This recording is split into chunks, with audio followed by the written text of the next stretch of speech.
नमस्कार। एनकेएम न्यूज में आपका स्वागत है। मैं हूं संदीप शर्मा। कल उत्तर प्रदेश के सहारनपुर में एक युवा दलित नेता पर हमला होता है। उस हमले में वो युवा नेता बाल बाल बचते हैं। मैं बात कर रहा हूं चंद्रशेखर रावण की। चंद्रशेखर रावण जो कि भीम आर्मी के संस्थापक हैं, उत्तर प्रदेश के एक उभरते हुए दलित नेता हैं। उन पर कल सहारनपुर के देवबंद में हमला हुआ था। अब इस हमले पर सियासत गरमा गई है। कल भी चंद्रशेखर रावण का बयान आया था, लेकिन आज जो बयान आया है उसमें उन्होंने सीधा सीधा हमला बोला है देश के प्रधानमंत्री नरेंद्र मोदी पर, और साथ में हमला बोला है उत्तर प्रदेश के मुख्यमंत्री योगी आदित्यनाथ पर। उन्होंने प्रधानमंत्री पर हमला बोलते हुए कहा है कि मुझे ना कोई डरा सकता है, ना कोई डिगा सकता है, ना कोई धमका सकता है। मेरा सीना 56 इंच का है और ये नकली नहीं है। यानी सीधा सीधा प्रधानमंत्री पर उन्होंने निशाना साधा। उन्होंने निशाना सीधा सीधा योगी सरकार पर साधा, योगी आदित्यनाथ पर साधा। सूबे की कानून व्यवस्था पर प्रश्न चिन्ह खड़े किए। उन्होंने साफ और स्पष्ट शब्दों में कहा कि उत्तर प्रदेश में अपराधियों को संरक्षण दिया जा रहा है जाति और धर्म के आधार पर। उन्होंने उत्तर प्रदेश के मुख्यमंत्री पर सीधा निशाना साधा। उन्होंने क्या क्या कहा ये हम आपको बाद में बताएंगे, लेकिन कल हमने जब इस मुद्दे पर खबर आपको दी थी, इस खबर पर आपको अपडेट दिया था, तो हमने आशंका जताई थी कि इस मुद्दे पर अब सियासत जो है वो गरमाएगी। इस मुद्दे पर न सिर्फ योगी सरकार की कानून व्यवस्था पर प्रश्न चिन्ह खड़े किए जाएंगे, बल्कि सीधा सीधा इसके लिए मुख्यमंत्री योगी आदित्यनाथ को भी जो है वो कसूरवार जिम्मेदार ठहराया गया। लेकिन इस मुद्दे पर हम बात करें, मैं बताऊं कि इस मुद्दे पर जो है अब उनके समर्थन में कई विपक्ष के नेता भी जो है वो लामबद्ध हुए हैं। उनके भी कई बयान आए हैं।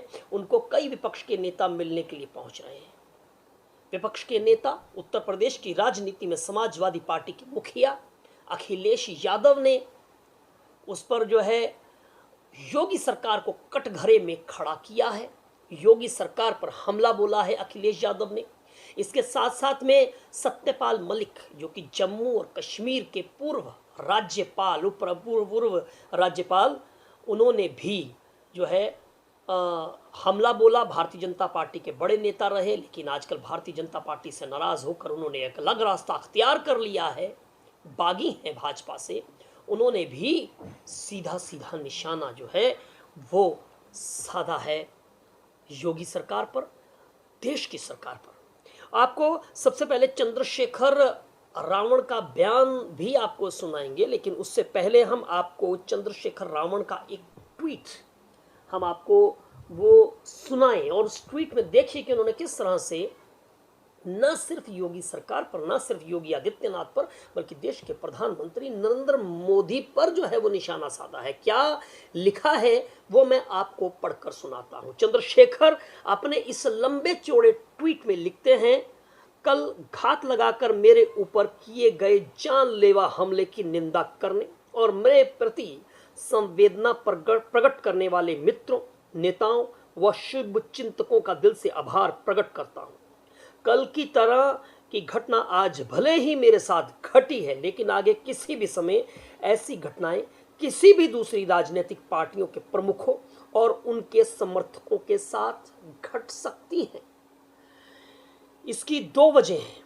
कौन कौन सी दो वजह बताते हैं। पहली यह कि उत्तर प्रदेश में कानून की व्यवस्था जो है वो लगातार बद से बदतर होती जा रही है, और दूसरा ये कि सरकार अपराधियों को जाति और धर्म के आधार पर प्रश्रय देने और उन्हें संरक्षण देने का काम कर रही है। यानी कि कानून व्यवस्था बद से बदतर भी होती जा रही है, उनको सीधा सीधा संरक्षण जो है वो दिया जा रहा है जाति और धर्म के आधार पर। और आगे क्या लिखते हैं, जिससे सरकार के समर्थित अपराधियों के हौसले बुलंद हैं, उनको आज न तो कानून का भय है और न पुलिस का। आज भारत के लोकतांत्रिक मूल्य और बाबा साहेब का संविधान दोनों ही खतरे में है। जब सरकार समर्थित बेखौफ घूमते अपराधी मेरे जैसे राजनेताओं की आवाज को खामोश करने के लिए हमला कर सकते हैं, तो इस प्रदेश की बहु बेटियों, दलितों, पिछड़ों और आदिवासियों पर अत्याचार जो किए जा रहे हैं उसकी तो आप कल्पना भी नहीं कर सकते। अपने विरुद्ध उठने वाली आवाजों को मिटा देने पर तुले हैं और लिखते हैं कि सत्ता के नशे में लोग इतने पागल हो गए हैं, सत्ता के नशे में लोग इतने पागल हो गए हैं कि अपने विरुद्ध उठने वाली आवाजों को मिटा देने पर तुले हैं। यानी कि ये सीधा सीधा योगी आदित्यनाथ पर निशाना है कि वो सत्ता में पागल हो चुके हैं। पहले ये लोग ईडी, सीबीआई और इनकम टैक्स अधिकारियों का दुरुपयोग किया करते थे, फिर फेक पुलिस इनकाउंटर करवाने लगे और अब तो विपक्षी नेताओं को खत्म करने के लिए सरकार और समर्थित अपराधी सीधे बंदूक और गोलियों से हमला करने लगे हैं। वे भूल जाते हैं कि भारतवर्ष का जो इतिहास है वो हमारे पूर्वजों की कुर्बानियों से भरा पड़ा है। वे भूल रहे हैं कि आज भी हमारा बहुजन समाज बिना डरे सीमाओं पर अपनी जान देकर इस देश की रक्षा में जुटा है। मैं भी उसी समाज का एक हिस्सा हूं, इसलिए आप चंद्रशेखर को गोली और बंदूक से न तो झुका सकते हैं, न डरा सकते हैं, न डिगा सकते हैं। जिसकी हमने आपको शुरुआत में ही बताया था कि किस तरह से उन्होंने लिखा है कि मेरा 56 इंच का सीना असली है, नकली नहीं है। मेरे ऊपर हुए जानलेवा हमले की सरकार की विफलता है, क्योंकि प्रदेश की जनता की सुरक्षा सरकार की जिम्मेदारी होती है और मैं भी प्रदेश का एक जिम्मेदार नागरिक हूं। बीजेपी राज्य में बेखौफ अपराधियों को संरक्षण देने की नैतिक जिम्मेदारी स्वीकार करते हुए मुख्यमंत्री जी को तत्काल प्रभाव से त्याग पत्र दे देना चाहिए।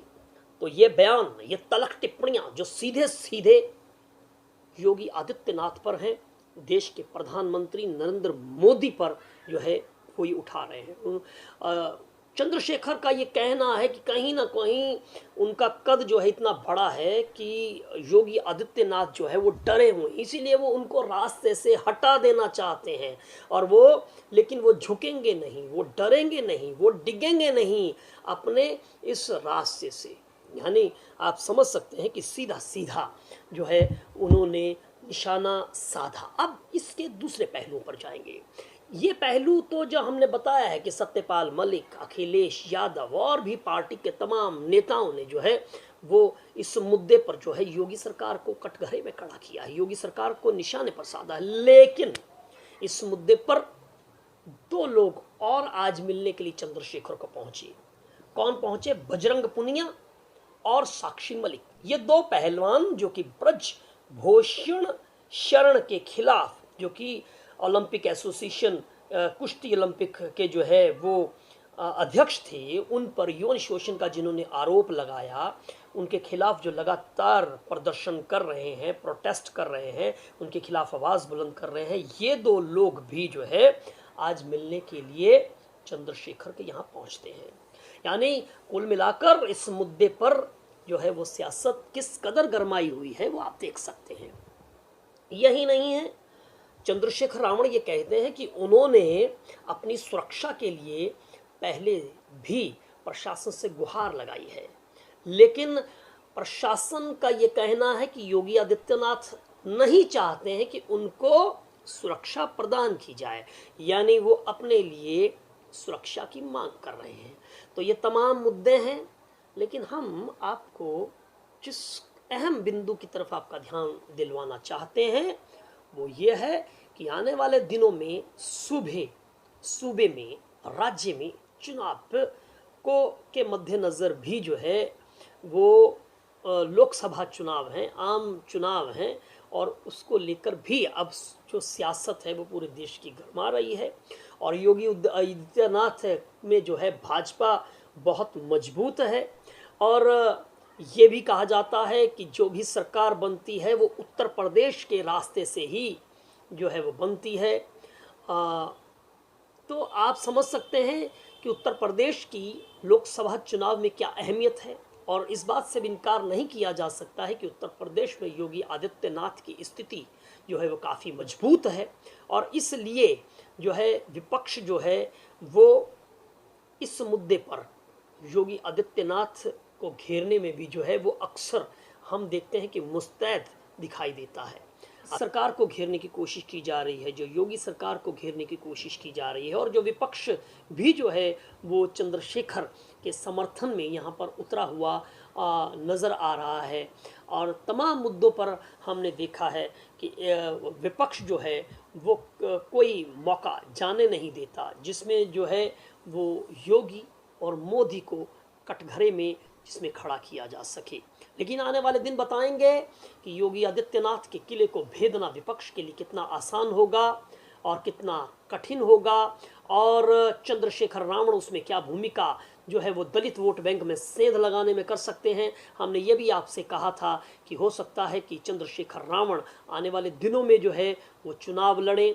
चुनाव लड़ने की उनकी तैयारियां जो है वो नगीना सीट से बिजनौर से जो है वो बताई जा रही हैं। हालांकि ये सियासी गलियारों की सिर्फ चर्चा मात्र है। आने वाले दिनों के अंदर जो है वो क्या होता है ये तो आने वाला वक्त ही बताएगा। लेकिन हमने कल जो आशंका आपसे जाहिर की थी कि इस मुद्दे पर जो है वो सियासत आने वाले दिनों में गरमाएगी, और वो आशंका जो है हमने जो जाहिर की थी वो सच साबित होती हुई यहाँ पर इन तमाम बयानबाजियों से और इस राजनीतिक घटनाक्रम से जो है वो दिखाई देती हैं।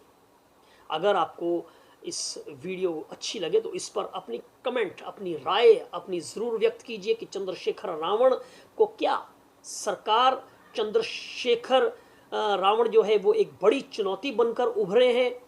योगी सरकार क्या उनसे भयभीत है, और योगी सरकार क्या उनको चंद्रशेखर रावण को अपने रास्ते से हटाना चाहती है, या फिर आप ये समझते हैं कि ये एक महज पॉलिटिकल स्टंट है, पॉलिटिकल ड्रामा है जिसमें चंद्रशेखर रावण अपने आप को चर्चाओं में बनाए रहना चाहते हैं, सुर्खियां बटोरना चाहते हैं, और आने वाले दिनों के अंदर विपक्ष भी जो है वो चंद्रशेखर रावण सरीखे लोगों के माध्यम से जो है वो कहीं ना कहीं योगी आदित्यनाथ को, मोदी सरकार को कटघरे में खड़ा करना चाहता है। Sandeep Sharma, NK news, Delhi.